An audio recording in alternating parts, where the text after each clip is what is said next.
दोस्तों, स्टडी आपसे दूर नहीं चैनल में आप सभी को स्वागत है। आज हम लोग नेक्स्ट प्रैक्टिस सेट लेकर के आए हुए हैं। प्रैक्टिस सेट नंबर 16 है। यह बिहार एसएससी परीक्षा 2024 के लिए इसमें जितने भी प्रश्न हैं बहुत ज़्यादा इम्पोर्टेंट है और आप लोग इसमें जितने भी प्रश्न हैं उसका सोल्यूशन कीजिएगा और नोट्स बना करके रख लीजिएगा, क्योंकि इसमें का प्रश्न ही आपके एग्ज़ाम में आने वाला है। चलिए बिना देरी किए हम लोग वीडियो को स्टार्ट करते हैं। सबसे पहला नंबर प्रश्न संख्या 1 कह रहा है, भारतीय क्रांतिकारियों ने अमेरिका में गद्दर पार्टी की स्थापना कब की थी। यानी भारतीय जो क्रांतिकारी थे वो अमेरिका में कब गद्दर पार्टी की स्थापना किए थे। तो ये हो जाएगा आपका ऑप्शन नंबर बी 1913 में। अगर डेट पूछ दे तो आप लोग बता दीजिएगा 1 नवंबर 1913। और इसमें जो इसका मुख्य श्रेय किसको जाता है तो लाला लाजपत राय, जो लाला हरदयाल ने महत्वपूर्ण भूमिका निभाई थी। उसके बाद गदर पार्टी के अन्य कुछ नेता हैं, आप लोग उन लोग का नाम सुन लीजिए। मोहम्मद बरकतुल्लाह, भगवान सिंह, रामचंद्र और मोहन सिंह भाखना आदि यह गदर पार्टी से संबंधित थे। ठीक ना। ये क्वेश्चन का आंसर हमारा ऑप्शन नंबर बी 1913 हो जाएगा। अगला प्रश्न हम लोग देखते हैं, प्रश्न संख्या 2। 14 बड़े व्यावसायिक बैंकों का कब राष्ट्रीयकरण हुआ था। यानी 14 जब व्यावसायिक बैंक थे उनका राष्ट्रीयकरण कब किया गया था। तो यह 1969। ऑप्शन नंबर 20 का सही जवाब हो जाएगा।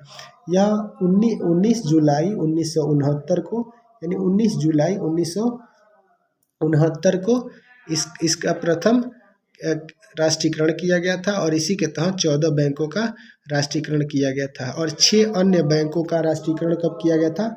तो 6 अन्य बैंक जो थे 15 अप्रैल 1980 में बाकी सब 6 बैंकों का राष्ट्रीयकरण किया गया था। यानी 2 टर्म में किया गया था।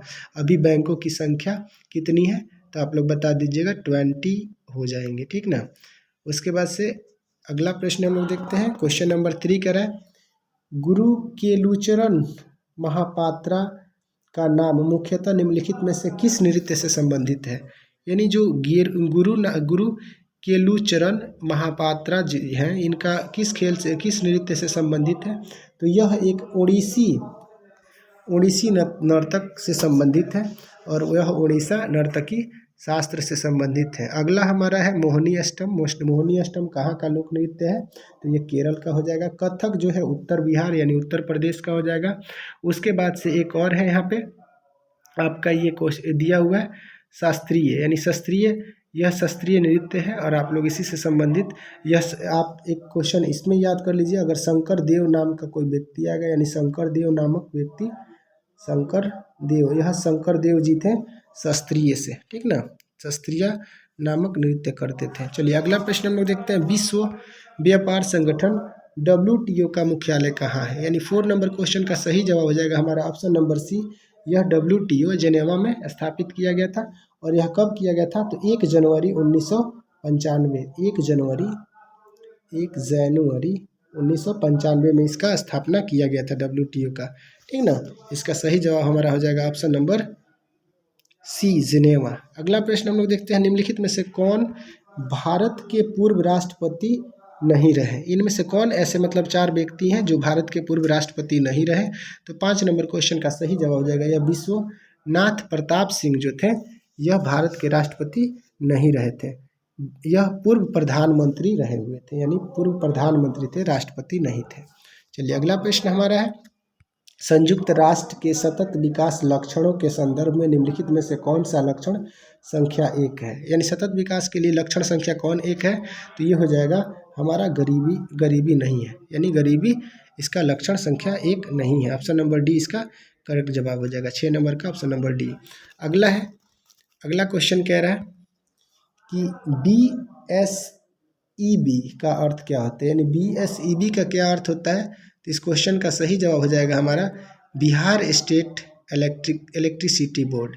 यानी BSEB का सही जवाब हमारा हो जाएगा बिहार इलेक्ट्रिसिटी, यानी बिहार राज्य विद्युत बोर्ड, बिहार राज्य विद्युत बोर्ड, यानी ऑप्शन नंबर बी 7 का सही जवाब हो जाएगा। बिहार यानी यहाँ से B for Bihar, S for state और E for electricity, B for board, यानी ऑप्शन नंबर बी इसका करेक्ट जवाब हो जाएगा। BSEB का फुल फॉर्म। अगला प्रश्न है, कोलेरू झील किस राज्य में स्थित है? तो कोलेरू झील किस राज्य में स्थित है? तो ये आपका आंध्र प्रदेश में है। ऑप्शन नंबर बी इसका करेक्ट जवाब हो जाएगा। कोलेरू झील जो है आंध्र प्रदेश के कृष्णा कृष्णा जिले में स्थित है। कृष्णा जिले में स्थित है, इसका सही जवाब हो जाएगा। अगला प्रश्न हम लोग देखते हैं। प्रश्न संख्या 9 हमारा कह रहा है राष्ट्रमंडल भारत में ने राष्ट्रमंडल खेलों की मेजबानी किस वर्ष किया था? यानी राष्ट्रमंडल खेल की मेजबानी भारत कब किया था? तो ये हो जाएगा 2010, इसका करेक्ट जवाब हो जाएगा। यानी ऑप्शन नंबर बी इसका सही जवाब हो जाएगा। और सबसे पहले राष्ट्रमंडल खेल कहाँ हुई थी? तो भारत के नई दिल्ली में, यानी न्यू दिल्ली में, भारत के नई दिल्ली में 2010 में इसका आयोजन किया गया था। आपसे ये भी क्वेश्चन पूछ सकता है कि अगला कहाँ हुआ था? तो अगला कहाँ हुआ था? ऑस्ट्रेलिया में हुआ था। ऑस्ट्रेलिया की किस जगह पे? तो गोल्ड कोस्ट नामक स्थान पे हुआ था 2018 में। ये क्वेश्चन का आप लोग से पूछेगा ऑस्ट्रेलिया मंडल, तो ये 2018 में किया गया था। और उसी समय ये कुछ तथ्य इसमें गलत है, 2006 हो जाएगा, ठीक ना, 18 नहीं 2006। चलिए नेक्स्ट प्रश्न हम लोग देखते हैं। प्रश्न संख्या हमारा दिया हुआ है, प्रश्न संख्या 10 कह रहा है भारत का राष्ट्रीय विरासत पशु कौन सा है? यानी भारत का राष्ट्रीय विरासत पशु कौन है? तो ये हो जाता है आपका हाथी। ऑप्शन नंबर सी करेक्ट जवाब हो जाएगा। अगला प्रश्न हम लोग देखते हैं, बुद्ध का जन्म कब हुआ था? 11 नंबर क्वेश्चन कह रहा है बुद्ध का जन्म कब हुआ था? कि 567 ईस्वी 567 ईसा पूर्व में हुआ था बुद्ध का जन्म। यानी इसका सही जवाब हो जाएगा ऑप्शन नंबर ए 567 ईसा पूर्व। कहीं कहीं आप लोग को 563 ईस्वी भी देगा, ठीक ना, कोई दिक्कत नहीं, आप लोग इसको याद करिएगा, यहाँ भी कन्फ्यूजन वाला नहीं बात है, ये आपका करेक्ट जवाब है। चलिए 563 आप लोग को मिलेगा, उसको भी ईसा पूर्व कर लीजिएगा BC, ठीक है, इसका सही जवाब हो जाएगा। अगला प्रश्न हम लोग देखते हैं, मंगल ग्रह अपने अक्ष पर एक चक्कर लगाने में कितना समय में पूरा करते हैं? यानी मंगल ग्रह जो है एक चक्कर लगाने में कितना समय लेता है? तो एक दिन का समय लेता है। एक दिन कितने घंटा का होगा? तो ये होगा 24 घंटा का। ऑप्शन नंबर बी इसका करेक्ट जवाब हो जाएगा, 12 का बी। अगला है, कलचुरी की राजधानी थी, यानी कलचुरी वंश की राजधानी कहाँ थी? तो यह थी त्रिपुरी। ऑप्शन नंबर डी इसका सही जवाब हो जाएगा। तारीख ए फिरोज शाही, यानी तारीख ए फिरोज शाही पुस्तक किसने लिखी थी? 14 नंबर का सही जवाब हो जाएगा, जियाउद्दीन बर्नी द्वारा यह पुस्तक लिखी गई थी। अगला प्रश्न है, तुलसीदास डैश डैश के शासन काल के दौरान थे? यानी तुलसीदास किसके शासन काल के दौरान थे? तो यह अकबर के शासन काल में थे। ऑप्शन नंबर ए इसका सही जवाब हो जाएगा। निम्नलिखित में से कौन पद्म विभूषण का पहला प्राप्तकर्ता थे? यानी पद्म विभूषण से सबसे पहले किसको सम्मानित किया गया था? तो इस क्वेश्चन का सही जवाब आ जाएगा हमारा option number A, Satyendra Nath को पद्म विभूषण से सबसे पहले सम्मानित किया गया था। अब आपसे पूछेगा कि इन्हें कब दिया गया था? तो यह 1954 ईस्वी में दिया गया था। ऑप्शन नंबर ए इसका सही जवाब हो जाएगा।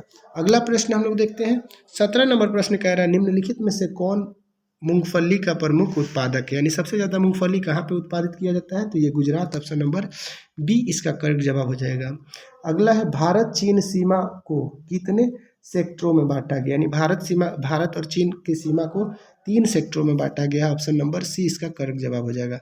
अगला प्रश्न कह रहा है, विश्व प्रसिद्ध फूलों की घाटी उत्तराखंड के किस स्थान में स्थित है? यानी फूलों की घाटी उत्तराखंड के किस जिले में स्थापित है? तो ये चमोली जिला। ऑप्शन नंबर बी इसका करेक्ट जवाब हो जाएगा। अगला प्रश्न हमारा है, 20 नंबर प्रश्न कह रहा है विश्व में भारत उत्पादन का अग्रणी है, यानी सबसे ज़्यादा भारत में इन चारों में से कौन सा उत्पादित किया जाता है? तो ये माइका। ऑप्शन नंबर सी इसका करेक्ट जवाब हो जाएगा। 21 नंबर क्वेश्चन है, बरौनी तेल शोधक परिसंचरणशाला स्थापित किया गया, यानी बरौनी जो तेल शोधक परिसंचरणशाला है, तेल शोधन कारखाना, वह कब स्थापित किया गया था? तो इसका सही जवाब हो जाएगा 1964, यानी ऑप्शन नंबर सी इसका करेक्ट जवाब हो जाएगा। और ये भी क्वेश्चन पूछेगा किसके सहायता से किया गया था? तो पूर्व सोवियत संघ की सहायता से इसकी स्थापना की गई थी, यानी पूर्व सोवियत संघ की स्थापना से की सहायता से यह 1964 में स्थापित किया गया था। अगला है, बांग्लादेश में प्रवेश के पश्चात गंगा नदी का जो यहाँ पे क्वेश्चन दिया है, गंगा नदी निम्न रूप से जानी जाती है, यानी बांग्लादेश में प्रवेश जैसे करती है तो गंगा नदी को किस नाम से जाना जाता है, तो ये हो जाएगा Padma, option number D correct जवाब हो जाएगा। अगला प्रश्न है, निम्नलिखित राज्यों में से कौन सा एक साधारण नमक का अधिकतम उत्पादन करता है, यानी सबसे साधारण नमक का उत्पादन कौन करता है, गुजरात। आप लोग को पता है गुजरात जो है समुद्र के किनारे है, इस सभी में से गुजरात ऑप्शन इसका करेक्ट जवाब हो जाएगा। निम्नलिखित में से कौन भगवान विठोवा की प्रस्तुत गाया जाने वाला भक्ति काव्य का एक रूप है, यानी बिठावा का एक भक्ति रूप कौन है, तो यह है abhang, option number C correct जवाब हो जाएगा। अमर्त्य सेन को अर्थशास्त्र का नोबेल पुरस्कार किस वर्ष दिया गया था, यानी अमर्त्य सेन को नोबेल पुरस्कार कब दिया गया था, तो यह 1998, ऑप्शन नंबर बी इसका सही जवाब हो जाएगा।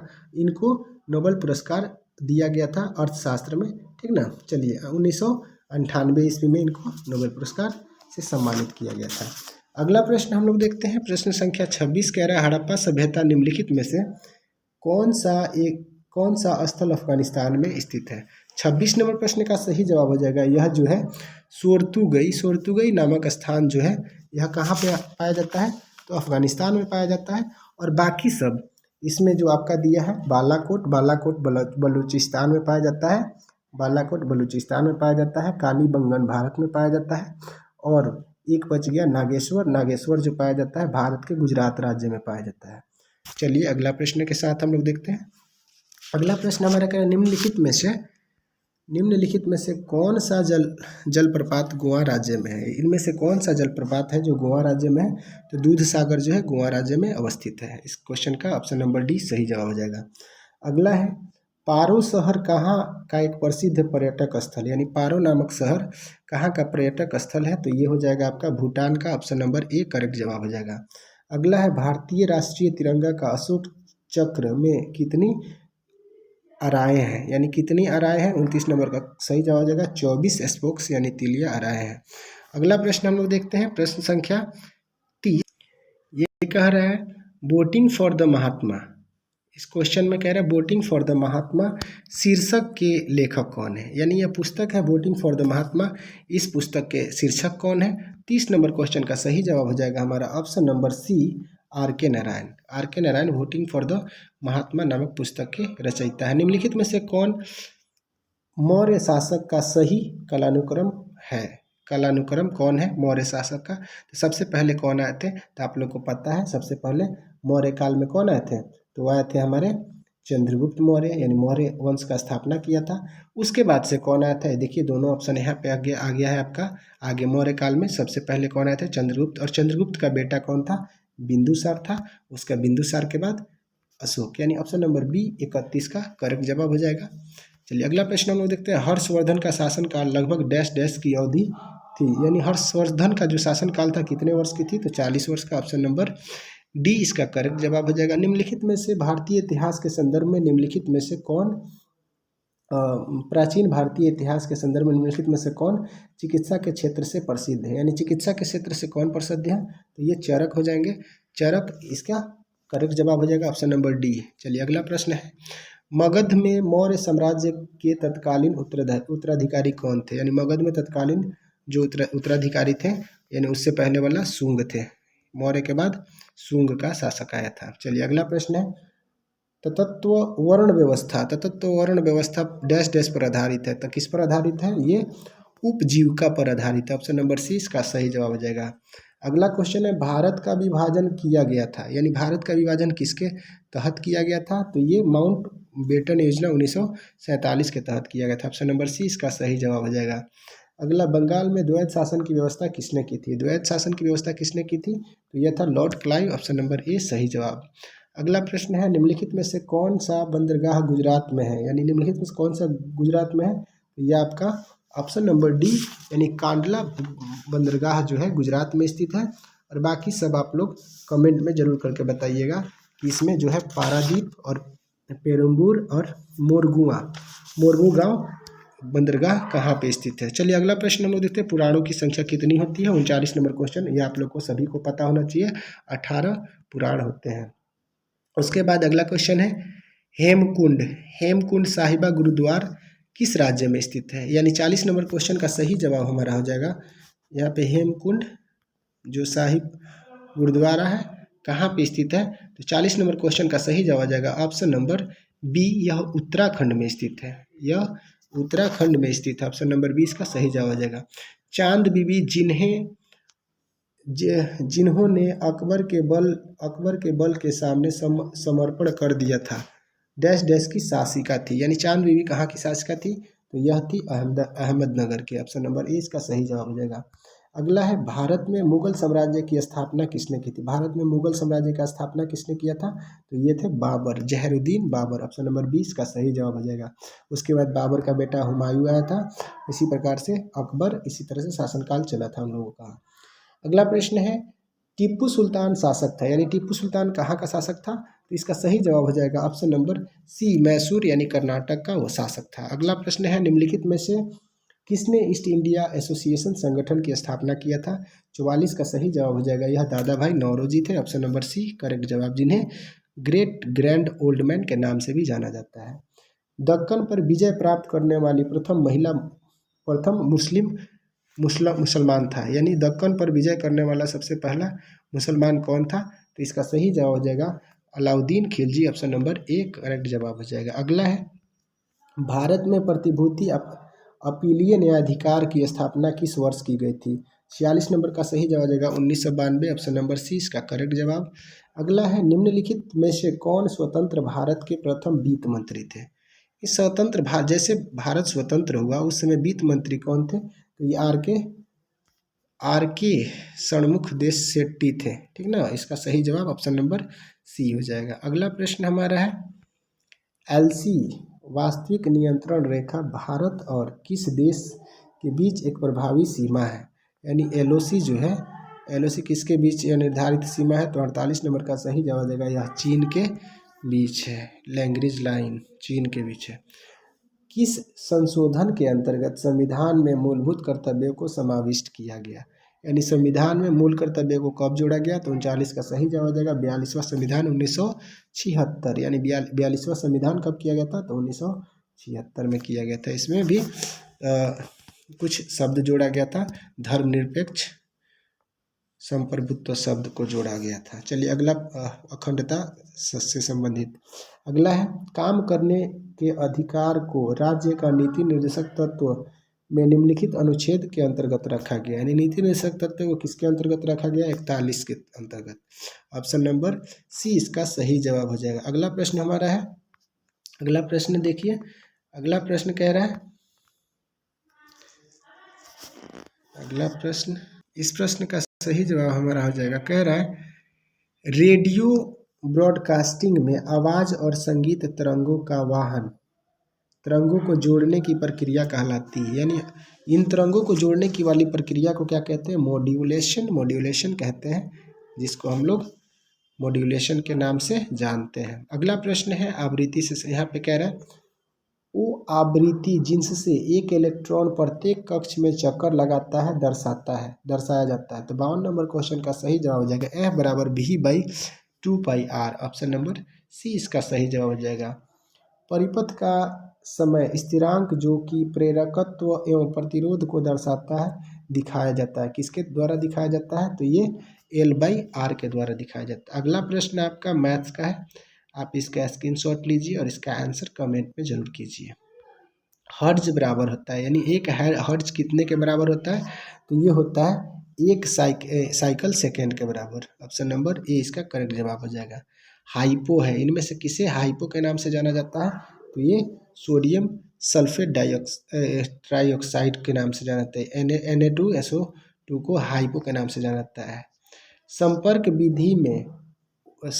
विधि में उपयोग किया जाने वाला उत्प्रेरक, यानी संपर्क विधि में किसका उपयोग कर करके अमोनिया का निष्कर्षण किया जाता है?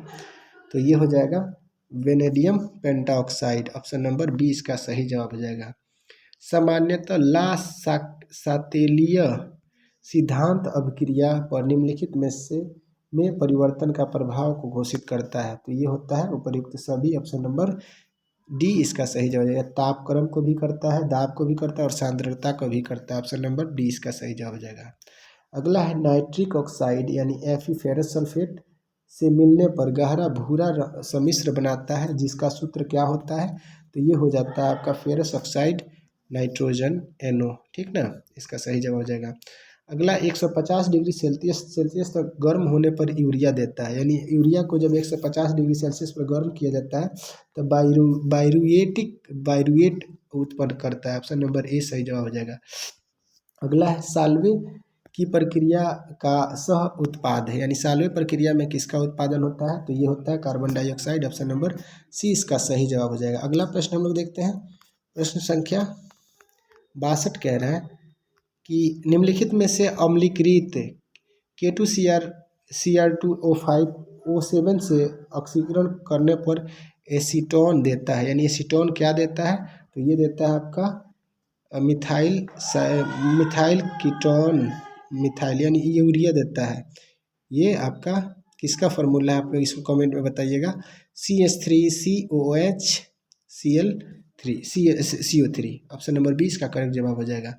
अगला प्रश्न है हमारा, निम्नलिखित में से किस विटामिन की कमी से नियासिन के नामक रोग से जाना जाता है, यानी किस विटामिन को नियासिन के कमी के रोग से जाना जाता है, B3, यानी B3 को बायोटीन कहते हैं, सॉरी बायोटीन नहीं कहते, नियासिन कहते हैं। विटामिन B3 को नियासिन के नाम से जाना जाता है।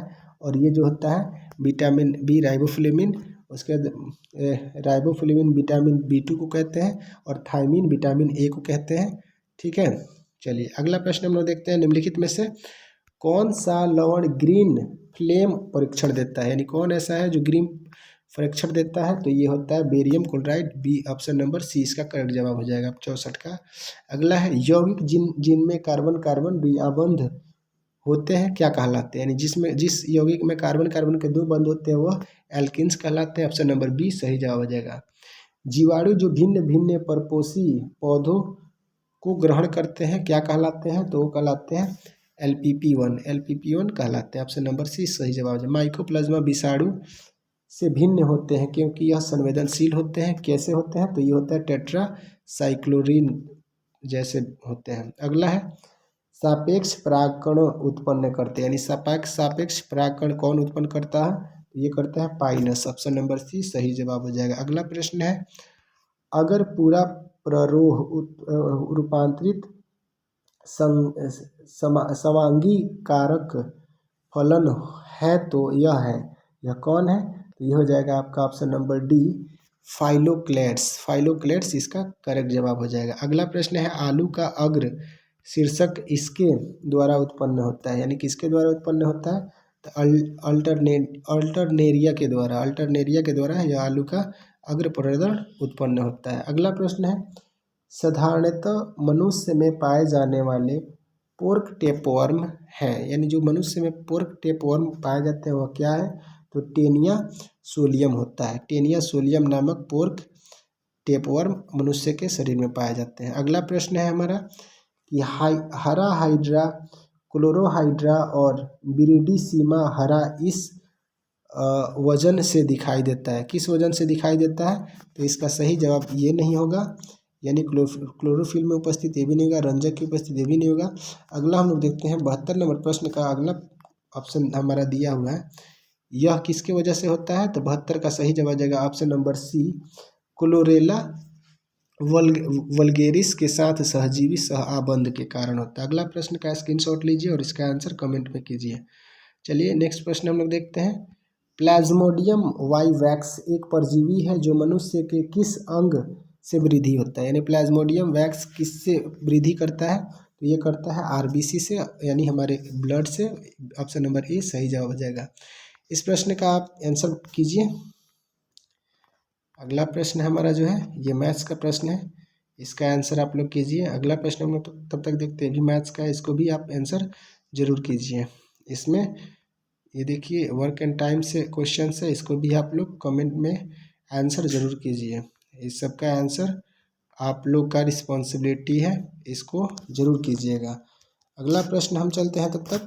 अगला प्रश्न हमारा दिया हुआ है चक्रवृद्धि यानी साधारण ब्याज से संबंधित है। इसका आंसर आप लोग कमेंट में कीजिए, वीडियो को पॉज कीजिए और बना करके सॉल्व जरूर कीजिए। सॉल्व करके आंसर शेयर करिए। आप लोग देखिए वर्क एंड टाइम से क्वेश्चंस हैं, कुछ शेषफल और इससे संबंधित और कुछ परसेंटेज से संबंधित यानी लाभ हानि से संबंधित है। औसत एवरेज भी आ गया आपका। एवरेज से संबंधित कुछ क्वेश्चन है, इसका भी आप लोग आंसर जरूर कमेंट में कीजिएगा। अगला प्रश्न रीजनिंग वगैरह आएगा। रीजनिंग वगैरह देखते हैं हम लोग। रीजनिंग से संबंधित देखिए किस टाइप का प्रश्न आता है, आप लोग इसको सॉल्व करके जरूर कीजिएगा। क्वेश्चन नंबर 7 में लिख दीजिएगा और उसको आंसर को जरूर बताइएगा कि किसका कितना नंबर क्वेश्चन का क्या आंसर आया, मैं रिप्लाई जरूर दूंगा। देख लीजिए आप लोग 96, 97 ये सब मैथ्स के क्वेश्चन हैं। उसके बाद आते हैं हम लोग रीजनिंग में। रीजनिंग में दे रहा है, कह रहा है 4 और 6 को आपस में बदल देने पर कौन सा समीकरण सिद्ध हो जाएगा। चलिए उसको आप लोग आंसर करिएगा। अगला प्रश्न हम लोग देखते हैं, ये रीजनिंग से संबंधित है, ये वर्ड से संबंधित है। रिलेशन, ब्लड रिलेशन दिया हुआ है, कुछ फिगर काउंटिंग दिया है, ये आपका बीसम से पूछ रहा है। इसमें देखिए आप लोग का क्या लॉजिक लग रहा है, यानी 107 नंबर प्रश्न में क्या लॉजिक लग रहा है। तो इसमें कह रहा है, देख लीजिए 11 से ये डिवाइडेबल है, यानी ये 10 से डिवाइडेबल है और ये नहीं डिवाइडेबल है, यानी ये तो लॉजिक जा नहीं रहा है। इसके बाद और क्या लॉजिक जा सकता है, 1322, 1322 यानी सबको ऐड करेंगे तो 5 आना चाहिए, नहीं ये तो अलग हो जाएगा। इस क्वेश्चन का आंसर आप लोग शेयर करिएगा, ठीक ना। इसीलिए कह रहे हैं कि आप लोग बहुत सारे लॉजिक होते हैं, लॉजिक से बनाइएगा तो इसमें टाइम लगेगा और जितना प्रैक्टिस कीजिएगा उतना आपको बेहतर बेनिफिट्स मिलेगा। क्योंकि अगर आप एग्ज़ाम देना चाहते हैं तो प्रैक्टिस और सेट प्रैक्टिस बहुत ही ज़्यादा इम्पोर्टेंट है। चलिए देखिए आप लोग इस सब का स्क्रीनशॉट लीजिए और इसका आंसर कमेंट में कीजिएगा। मैं आपका भाई ज़रूर आपको हेल्प करूँगा, जितना भी हो सके आप लोग को इसमें मेरा सपोर्ट रहेगा। आप जो भी क्वेश्चन शेयर करिएगा मैं उसको जरूर बताऊंगा। अगला प्रश्न है, ग्लूकोमा का आँख से वैसे संबंध है जो गठिया का संबंध, यानी गठिया का संबंध किससे है, तो ये हो जाएगा गठिया जोड़ों से संबंधित है। जोड़ों में जब पेन होता है उसी को गठिया कहते हैं। ये सभी क्वेश्चन है, आप लोग इसको क्या करिएगा, मिरर इमेज है, मिरर इमेज इसमें बताइए कौन सा होगा। उसके बाद संबंध है, पेपर कटिंग है, ये सभी क्वेश्चंस हैं। उसको आप लोग आंसर यहाँ पे देखिए, त्रिभुज काउंटिंग है, इसको भी करके आप लोग आंसर जरूर कीजिएगा। उसके बाद नेक्स्ट प्रश्न आप लोग का यहाँ दिया हुआ है, सभी का आंसर जरूर कीजिएगा। तो देखते चलिए, वीडियो ज़्यादा लेंदी हो जाता है ना, इसीलिए मैं क्या करता हूँ, जितने भी रीजनिंग्स हैं मैं आपको भी एज अ वर्क, अगर आप में स्ट्रगल करने की कैपेबिलिटी है तो आप इसको सॉल्व कीजिएगा और आंसर शेयर जरूर कीजिएगा। इसमें है दर्पण, प्रकाश का परावर्तन से संबंधित है, तो उसी प्रकार से प्रिज्म का क्या होता है संबंध, यानी इसका सही जवाब हो जाएगा प्रिज्म जो होता है करता क्या है, प्रकाश का वर्ण विक्षेपण करता है। ऑप्शन नंबर 20 का सही जवाब हो जाएगा। अगला इसी प्रकार से देखिए, इसमें डेट पूछ रहा है, डेट से संबंधित क्वेश्चन है, यानी टाइमिंग रीजनिंग है। इसके बाद से ये क्वेश्चंस है रीजनिंग का है। जितना भी इसमें रीजनिंग है आप लोग इसका प्रैक्टिस सेट जरूर कीजिएगा और इसका आंसर कमेंट में कीजिएगा, मैं रिप्लाई आपको जरूर दूंगा। उसके बाद लास्ट हम लोग प्रश्न देखते हैं। कुछ प्रश्न है मैथ्स के, आप लोग रिलेशन से संबंधित है, संबंधित इसको बताना है, इसको आप लोग कमेंट में करिए। उसी के साथ हम लोग 150वां नंबर क्वेश्चन पे पहुंचने वाले हैं और 150वां नंबर ये आप लोग के सामने है, इसका भी आंसर आप लोग जरूर कमेंट में कीजिएगा। और उम्मीद करते हैं कि यह वीडियो आप लोग को बहुत पसंद आई होगी, क्योंकि इसमें जितने भी प्रश्न हैं हमने विद होनेस्टी किया और आप लोग को उसका आंसर भी शेयर किया। और कुछ ऐसे आपका भी रिस्पॉन्सिबिलिटी बनता है कि अगर वीडियो देखें और उससे कोई आपका बेनिफिट होता है तो आप वीडियो को लाइक और शेयर करने में कंजूसी न करें, क्योंकि आपका मोटिवेशन और आपका सपोर्ट ही हमारा प्यार है और हम लोगों का मेहनत इससे दोगुना होता रहता है। चलिए हम लोग नेक्स्ट वीडियो में मिलते हैं, तब तक के लिए जय Hind. Thank you for the watching.